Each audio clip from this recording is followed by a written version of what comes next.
Hi, I'm Geoff Fear, part of the M Performance team here at Hyundai Australia. Today we're going to have a look at the i30 Fastback N Engine. The engine's a carryover for 2-litre turbo from the original hatchback i30N.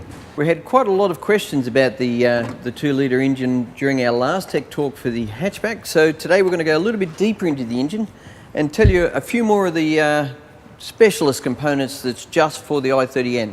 Some of the key components for the i30N 2-litre engine are the inlet manifold, the turbo assembly, air intake system. So the inlet manifold we'll start with. It's actually been selected for its thermal efficiency. We tested, or the high performance team tested, various inlet manifolds from aluminium and a few different shapes and style of the plastic manifold you see here now.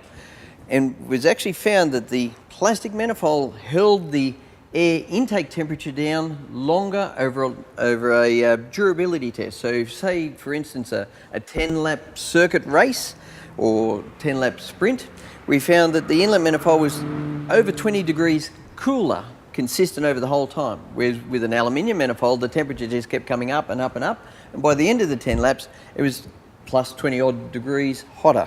So it's actually designed just for its thermal efficiency. Turbo assembly on the i30N has been selected for ultimate throttle response. So the car has the characteristics of a normally aspirated car. In that I mean it has very little turbo lag. So idles around 750, 800 RPM. Turbo starts boosting at 1450 RPM. It has peak boost at 1750 RPM. Peak boost is 1.1 bar. So it has an overboost function in N mode and goes to 1.2 bar for up to 18 seconds. Turbo on the i30N has been chosen for ultimate throttle response. The size of the exhaust housing, the exhaust manifold which is incorporated on the i30N's turbo is all about throttle response, boost control. The ratio of the front compressor wheel to the exhaust wheel, everything has been all about throttle response. It's not about maximum horsepower, because you can always make a lot more horsepower in an engine with a bigger turbo, but the trouble with doing that is you have no throttle response. To make this car so exciting on the circuit or on the street, daily driving, so the throttle response of the turbo has been tuned for the feel of a naturally aspirated car, which is instantaneous. So the exhilaration of getting off the brake, back onto the throttle, and the punch out of corners is what this car really excels at. Another key component in the engine bay of the i30N is actually the air intake system.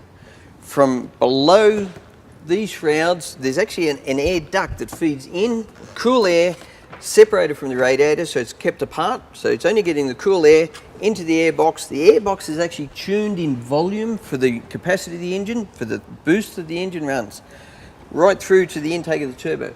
So it is actually a tuned air intake system. It's not just something to do the job. One of the other key components on the i30N engine is actually the pistons. The pistons are uniquely developed just for this engine for the ultimate compression ratio and boost levels that we're running. The 2-litre engine in the i30N has been proven over and over for durability.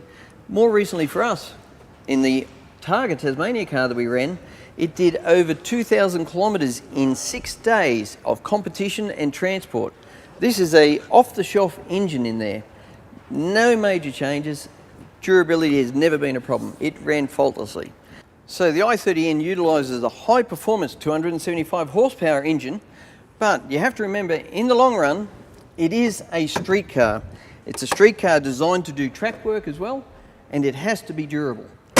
And with being a Hyundai, it has no problem meeting that.